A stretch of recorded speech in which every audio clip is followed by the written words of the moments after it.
कुछ ऐसे खतरनाक सामुराइज का ग्रुप जो आज तक नहीं हारे थे, उनका मुकाबला खतरनाक एलियन की प्रजाति से हो गया। ये सारे एलियंस और क्रिएचर पृथ्वी पर कब्जा करने और वहां की इंसानियत को मिटाने आए थे। इस रोमांचक कहानी की शुरुआत होती है जापान की एक बहुत ही फेमस जगह को दिखाते हुए। ये जगह सामुराइज की वजह से बहुत ज्यादा फेमस थी, क्योंकि यहाँ जो सामुराई बनता था वो यहाँ के लोगों की रक्षा करता। लेकिन प्रॉब्लम की बात तब हो जाती है जब धीरे धीरे एलियन सिविलाइजेशन वहां पर आना स्टार्ट कर रही थी। वहां पर एलियंस की संख्या बढ़ने के कारण अब जो वो चाहे वही होना था। इनफैक्ट एलियन सिविलाइजेशन तो ह्यूमैनिटी को खत्म भी करना चाहते थे, लेकिन सामुराई की पूरी टीम ने उनका अगेंस्ट करते हुए उनसे लड़ाई की। कहा जाता है कि कई साल पहले इसी तरीके से एलियन पृथ्वी पर आए थे और सामुराइज उस समय भी मौजूद थे जिन्होंने इनका डटकर सामना किया। बट ऑब्वियस बात होती है कि एलियंस की क्वांटिटी बहुत ज्यादा थी। इतनी बड़ी जंग में तो आधे से ज्यादा सामुराइज मारे जा चुके थे।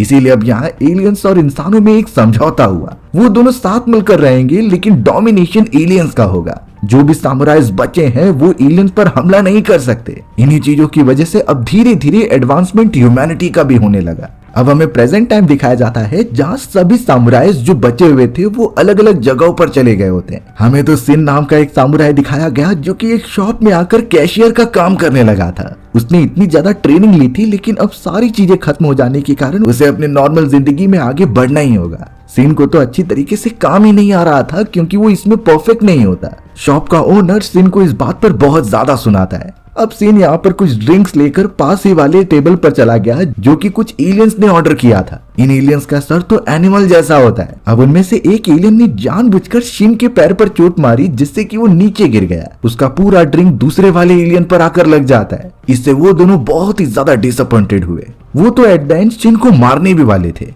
शिन बेचारा एकदम शांति पूर्वक रहता था और उसे जरा भी वायलेंस अच्छा नहीं लगता। अब एलियंस जैसे ही शिन को मारने जाते तभी उस जगह पर जिन नाम का आदमी आ जाता है। दरअसल जिन भी एक सामुराई था जो कि चोरी चुप के वहां से गुजर रहा था। अब अपने सामुराई दोस्त को मार खाता हुआ देखकर वो चुप थोड़ी बैठेगा, इसीलिए जिन ने अपनी ताकत का यूज किया और उस एलियन को पीछे गिरा दिया। उन एलियंस को भी समझ जाता है कि ये सामुराई है और वो अपने समझौते के बारे में बताने लगी कि सामुराई हम एलियंस पर हमला नहीं कर सकते। जिन इन बातों को समझता है और बोल रहा था कि ये कोई हथियार नहीं है, ये लकड़ी का टुकड़ा है जो तुम सबके लिए काफी होगा।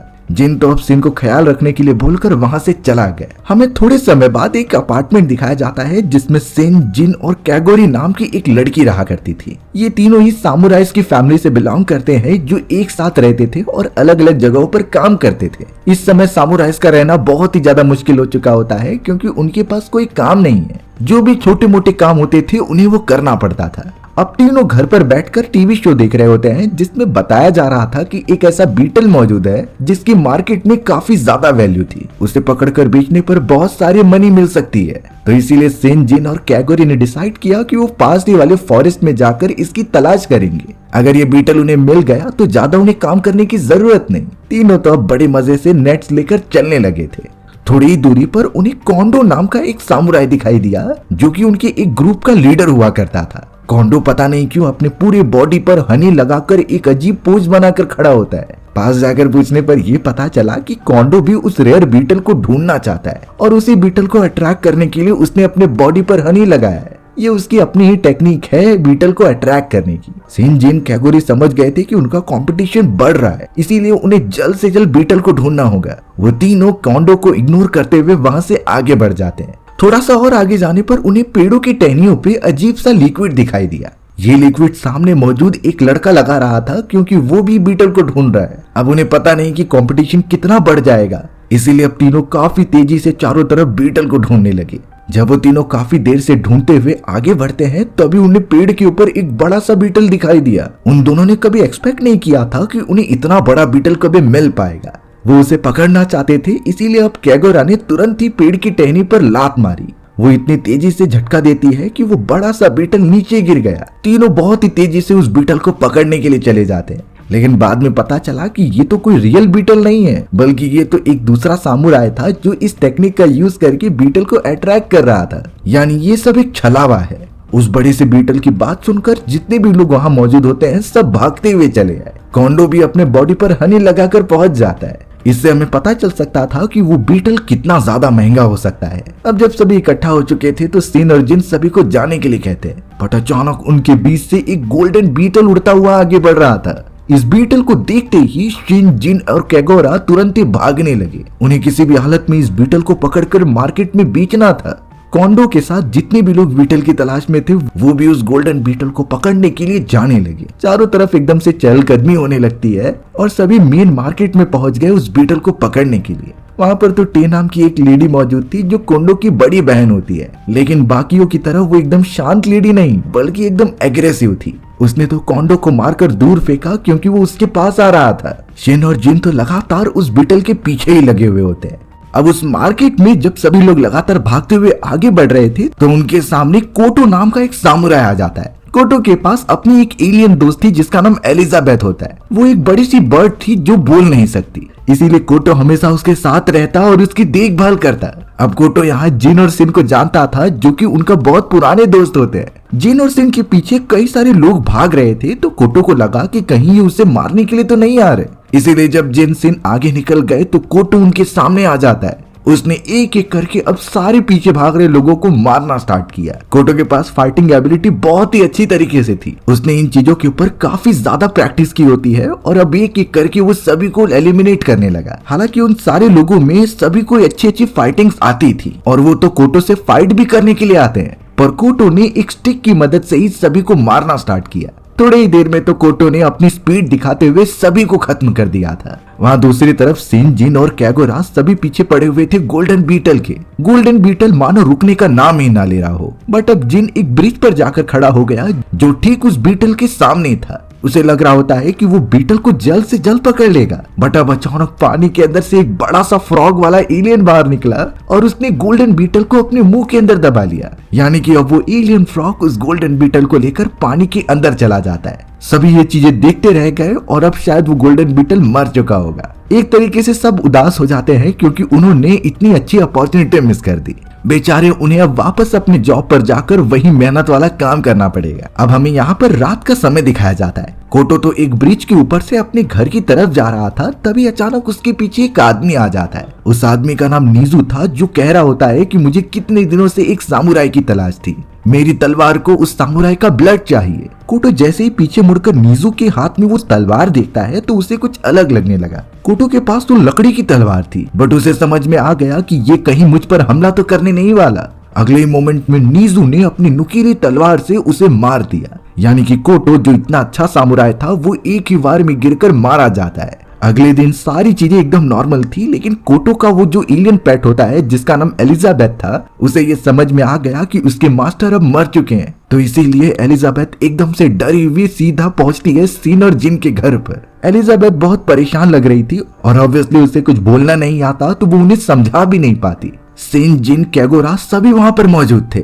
एलिजाबेथ तो उन्हें बताने की कोशिश करती है कि किसी ने कोटो को मार दिया है, बट उन्हें तो ठीक से पता भी नहीं चल रहा था कि ये कहना क्या चाहती है। सिन ने तो उसे खाने के लिए भी कुछ दिया, जिसे देखकर वो काफी इमोशनल हो गई क्योंकि ये उसके मास्टर कोटो हमेशा दिया करते थे। अब यहाँ जिन काफी बोर हो चुका होता है, इसीलिए वो बाहर की तरफ अपने शॉप पर चला गया। शिन और कैगोरा तो एलिजाबेथ के ही साथ थे और उसे समझने की कोशिश करते हैं। अब थोड़ी ही देर के अंदर हमें टित्सुया नाम का एक आदमी दिखाया जाता है जो अपनी बहन के साथ जिन से मिलने के लिए आया था। टित्सुया ने जिन को साफ साफ बताया कि हमारे ग्रैंडफादर की एक बहुत ही पुरानी तलवार हुआ करती थी। मूनलाइट पड़ते ही उस तलवार में से ग्रीन कलर की रोशनी निकलती है और ये तलवार कोई आम तलवार में से नहीं, उसके अंदर तो कई अमाउंट ऑफ एनर्जी थी और इसकी मदद से जिसे भी मारा जाता ये तलवार उसकी सोल को एब्जॉर्ब कर लेती। टित्सुया बहुत ही घबराते हुए ये कहने लगा कि वो तलवार कुछ ही समय पहले चोरी हो चुकी है और अब पता नहीं उसे चुराने वाला कौन है और उस तलवार को कैसे यूज करेगा। इसीलिए टित्सुया जिन के पास आया था कि वो उस आदमी को ढूंढे और किसी भी तरीके से उनकी प्राचीन तलवार वापस लेकर आ जाए। इसके बदले टित्सुया जिन को कुछ मनी भी देने का वादा करता है। टित्सुया और उसकी बहन तो जिन को थोड़ा सा सावधान करते हैं क्योंकि अगर उस तलवार का कोई अच्छी तरीके से यूज करे तो वो काफी डेवलपमेंट के लिए यूज की जा सकती थी,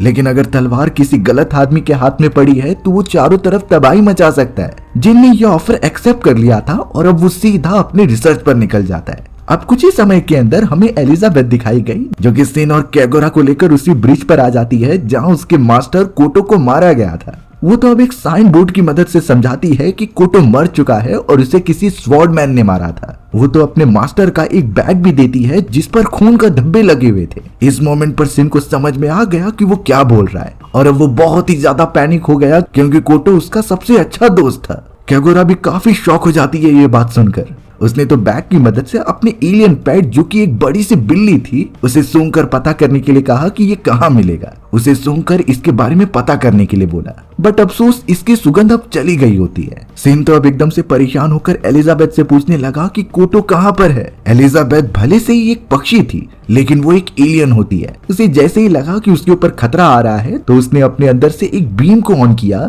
और सिन को वहां से हटने के लिए कहा। सिन बेचारा डर गया और वो हट जाता है, लेकिन वो दोनों अब समझ पा रहे थे कि कोटो के जाने के बाद उनकी हालत क्या हो रही है। अब हमें यहाँ रात के समय जिन दिखाया गया जो जब आगे बढ़ता है तो उसका एक साथी ओकोडा मिल गया था। ओकोडा ने तो जिन को एक न्यूज दी कि शहर में कोई ऐसा एक आदमी है जो अपनी तलवार की मदद से कई लोगों की जानें ले रहा है। शॉकिंग बात ये थी कि वो जिन लोगों को भी मारता उनकी बॉडी नहीं मिल पाती, जैसे लग रहा था कि वो तलवार की मदद से उन्हें गायब कर देता। अब जिन को यही लगने लगा कि शायद ये तलवार वही है जिसके बारे में तित्सुया बात कर रहा था। सीन शिफ्ट होते हुए हमें शिन और एलिजाबेथ को दिखाया जाता है जो एक दूसरे से बातें करते हुए आगे बढ़ रहे थे, पर उन्हें क्या पता कि उनके पास वही खतरनाक सामुराई नीजू आ गया है। नीजू तो किसी भी तरीके से सारे सामुराइज को मारकर उनकी सोल एक्सट्रैक्ट करना चाहता था, इसीलिए अब उसका ध्यान सिन पर होता है। उसने अपनी तलवार तो निकाल ली, लेकिन जैसे ही नीजू सिन के ऊपर हमला करने गया एलिजाबेथ आकर हमला करती है, लेकिन तलवार की पावर इतनी ज्यादा थी कि उसने एलिजाबेथ को मारकर खत्म कर दिया।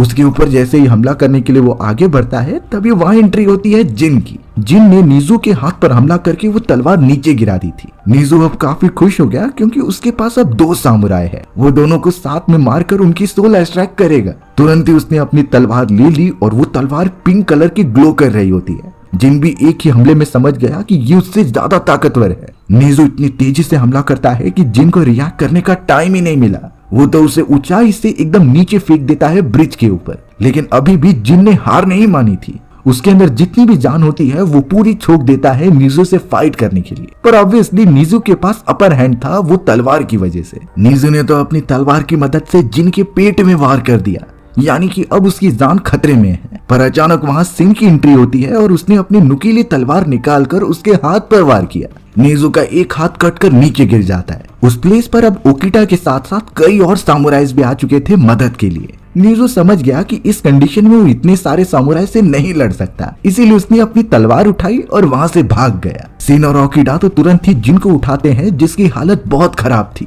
वो उसे हॉस्पिटल लेकर जाने लगी क्योंकि वो मर भी सकता था, पर उन्हें अब किसी भी हालत में नीजू को तो पकड़ना ही होगा क्योंकि वो सामुराई कम्युनिटी के पीछे पड़ा हुआ है। अब हमें यहाँ सिटी में कोंडो दिखाया गया जो अपनी फाइटिंग प्रैक्टिस कर रहा था। तभी उस जगह पर उसका एक पुराना साथी आता है कुछ इंपॉर्टेंट इंफॉर्मेशन देने के लिए। उसने ओकोडो को बताया कि अब बहुत ही ज्यादा खतरा चारों तरफ मंडराने वाला है क्योंकि नीजू नाम का वो खतरनाक विलेन जो कि एक बहुत ही बुरा सामुराई है, वो अपनी सबसे डेंजरस टीम बना रहा है। इस टीम के पास एलियन टेक्नोलॉजी से लेकर कई सारी ताकतें होंगी और इनका सिर्फ एक ही मकसद था कि सारे सामुराइज को खत्म करके अपनी सत्ता बनाना। ये चारों तरफ सिर्फ अपना ही राज चाहते थे और एलियंस के साथ वो समझौता कर लेते हैं। और तो और उस आदमी ने कोंडो को उस तलवार के बारे में भी बताया जो अनबीटेबल है, उससे आज तक कोई नहीं जीत पाया और यही तलवार नीजू के पास है, यानी इससे पता चलता है कि वो कितना ताकतवर होगा। हमें तो अब यहाँ सिटी में कैगोरा दिखाई गई जो अपनी एलियन पेट कैट के साथ वहां से गुजर रही थी। तभी अचानक वो एक बोट के पास आ जाती है जिस पर से उसे कुछ रोशनी दिखाई दी। उस रोशनी को पीछा करने के लिए सबसे पहले वो अपने एलियन कैट को वहां जाकर देखने के लिए बोलती है और अब खुद भी थोड़ी ही देर में कैगोरा वहां चली गई थी। कैगोरा को वहां कुछ गलत लग रहा था, एक अजीब सी एनर्जी उसे फील हो पा रही होती है जो बहुत ही बुरी थी। सामने की तरफ एक आदमी होता है जो कि कुछ बजा रहा था।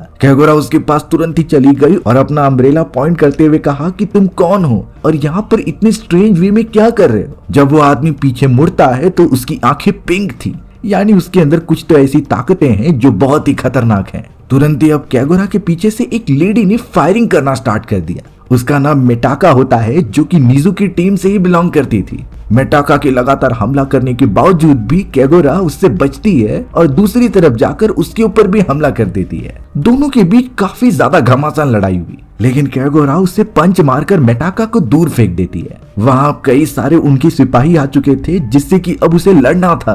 केगोरा तो अब अपनी असली ताकतें रिवील करती है एज अ सामुराई के तौर पर, और उसने तो अब अपनी अम्ब्रेला की ही मदद से उन सिपाहियों को ढेर कर दिया था। लेकिन वो थोड़ी और चीजें कर पाती, तभी अचानक मेटाका ने उसके पीछे हमला कर दिया था। केगोरा को काफी बुलेट्स लगती हैं, इसीलिए वो एकदम कमजोर हो गई। केगोरा ने तो अपनी कैट को कह दिया था कि तुम जाकर जिन को यहाँ पर बुला कर लेकर आओ। अफसोस की बात ये थी कि मेटाका और उसके साथियों ने केगोरा को बंदी बना लिया होता है। हमें तो एक गन शॉट की भी आवाज सुनाई दी, यानी कि उन लोगों ने केगोरा को भी मार दिया है। अब यहाँ हमें जिन दिखाया गया जिसकी हालत बहुत खराब थी और उसे रेस्ट करने के लिए बोला गया होता है, बट पहले से उसने काफी रिकवर कर लिया था। जिन को जब धीरे धीरे होश आता है तो उसके सामने टे नाम की वही लेडी मौजूद थी। टे ने जिन से कहा कि तुम्हें आराम करने के लिए कहा गया है और जब तक तुम ठीक नहीं हो जाते मैं तुम्हारा ख्याल रखूंगी। जिन इस तरीके से तो बिल्कुल आराम नहीं कर सकता क्योंकि उसके साथी बहुत मुश्किल में हो सकते हैं, पर यहाँ टे जिसके पास भी ताकतें मौजूद थी वो तो जिन को जबरदस्ती सुला देती है और आराम करने के लिए कहती है। हमें तो अब केगोरा की कैट दिखाई जाती है जो सिन के पास अगले दिन पहुंची। सिन को पता चल गया कि केगोरा के साथ कुछ तो हुआ है, इसीलिए जैसा उसकी कैट बता रही थी वो उसके पीछे जाने लगा। कैट तो उसी शिप के पास लेकर आ गई जिसके अंदर केगोरा को कैद किया गया। अब हमें उसी शिप के अंदर नीजू दिखाया जाता है जिसका एक हाथ कट गया था। ये लास्ट फाइट की वजह से ही हुआ होता है। नीजू की वो मेंबर जिसका नाम मेटाका था वो अब उसके पास आकर बोलने लगी कि जब तक हम पूरे सामुराइज को नहीं मार लेते तब तक हमें चैन नहीं मिलेगा। लेकिन अब वो तो नीजू पर ही सवाल उठाने लगी कि तुम्हारा एक हाथ कटे होने की वजह से तुम कमजोर हो चुके हो। नीजू को इससे बहुत गुस्सा आता है। उसने तो अब अपनी असली पावर की थोड़ी सी झलक दिखाई और अपने बॉडी में से नुकीले टेंटिकल निकालने लगा। वो उसी टेंटिकल की मदद से मेटाका को पकड़ लेता है और कहता है कि मुझे किसी की जरूरत नहीं। उसने तो ऑलमोस्ट टेंटिकल की मदद से मेटाका को मार ही दिया था, बट उसके टीम की मेंबर होने के नाते नीजू उसे छोड़ देता है। नीजू ने सिर्फ इतना कहा कि भले ही उसका एक हाथ कट चुका है लेकिन उसके अंदर इतनी ताकतें हैं कि वो सामुराइज को मार देगा बड़े आराम से। अब तो हमें उसी शिप में कोई और नहीं बल्कि केगोरो दिखाई जाती है जो अभी भी जिंदा थी। लेकिन केगोरो का बिहेवियर पहले से अजीब होता है। वो तो बहुत अजीब तरीके से बाकियों के साथ खाना खा रही थी और पहले से एकदम ताकतवर लग रही होती है। देखकर ऐसा लग रहा था कि उसकी बॉडी पर कोई न कोई तो चेंजेस किए गए हैं। अब हमें जिन को दिखाया गया जिसके घाव पहले से भर चुके होते हैं, लेकिन अब उस जगह पर तित्सुको आ जाती है जिसने जिन को ही कहा था उस तलवार के पीछे जाने के लिए। जिन अब तित्सुको को अंदर बुलाकर उससे बातचीत करने लगा। जिन तो तित्सुको सिर्फ साफ साफ पूछता है कि उस तलवार को छोड़कर तुमने मुझे कौन सी बात नहीं बताई।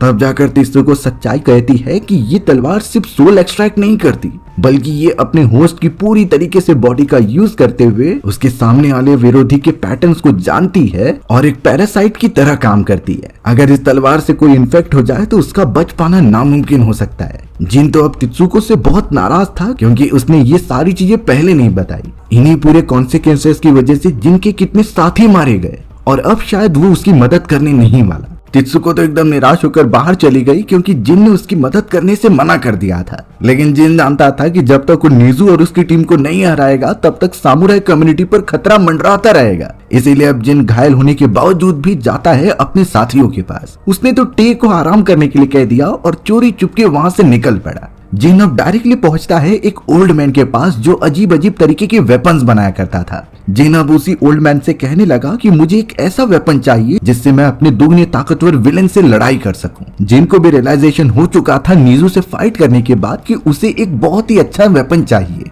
एक तो पहले से ही वो इतना कमजोर हो चुका है। ओल्ड मैन जिन की बातें समझ रहा था, इसीलिए अब उसने जिन को एक फल ला कर दिया जिसे खाने के बाद उसकी पूरी बॉडी रबर जैसी हो जाएगी। पर जिन को ये बेकार की चीजें नहीं चाहिए थी। वो तो कहने लगा कि मुझे कोई स्वॉर्ड चाहिए जिसमें पहले से इंटरनल एनर्जी हो। दोनों में काफी बहस छिड़ जाती है बट जिन वहां से चला गया। हमें तो अब उसी शिप के ऊपर केगोरो दिखाई जाती है जिसे बांध कर रखा गया था, यानी वो सभी उसकी कुर्बानी देने वाले हैं। मेटाका ने तो उसके ऊपर गन पॉइंट करके रखा था ताकि केगोरो अपने सामुराई साथियों को बुलाए और उन्हें मार दिया जाए। अच्छी बात तो ये हो गई कि केगोरो पर हमला करने से पहले वहां पर शिन आ जाता है। शिन एकदम हीरो की तरह एंट्री मार रहा था, लेकिन जब मेटाका ने उसके ऊपर गन पॉइंट किया तो वो एकदम डर जाता है। मेटाका को लगने लगा कि शिन अकेला आया होगा, पर तभी अचानक उनके शिप पर हमला होना स्टार्ट हो गया क्योंकि अब उस जगह पर कोंडो और उसके सभी सामुराई साथी आ चुके होते हैं। वो भी अपनी शिप की मदद से अब कूदने वाले थे उस शिप के ऊपर ताकि दुश्मनों को जल्द से जल्द खत्म किया जा सके। शेन मौके का फायदा उठाकर तुरंत ही केगोरो के पास पहुंचता है और उसे वहां से छुड़ा लेता है। दोनों अब वहां से तुरंत ही भागने लगी क्योंकि शिप अब डिस्ट्रॉय होने वाली थी। जिन को भी पता चल गया कि उसके साथियों को उसकी जरूरत है, पर जब वो आ रहा था तो तित्सुको उसे एक शाही तलवार देती है। तित्सुको ने बताया कि ये तलवार उस दूसरी वाली पिंक तलवार से जुड़ी हुई है, इसे कोई बहादुर योद्धा ही संभाल सकता है जिसके अंदर पैदाइशी गुण हो। और तित्सुको ये पहचान चुकी थी कि जिन के अंदर ही वो एबिलिटी मौजूद है और जिन ने वो तलवार ले ली और वो निकल पड़ा नीजू से फाइट करने के लिए।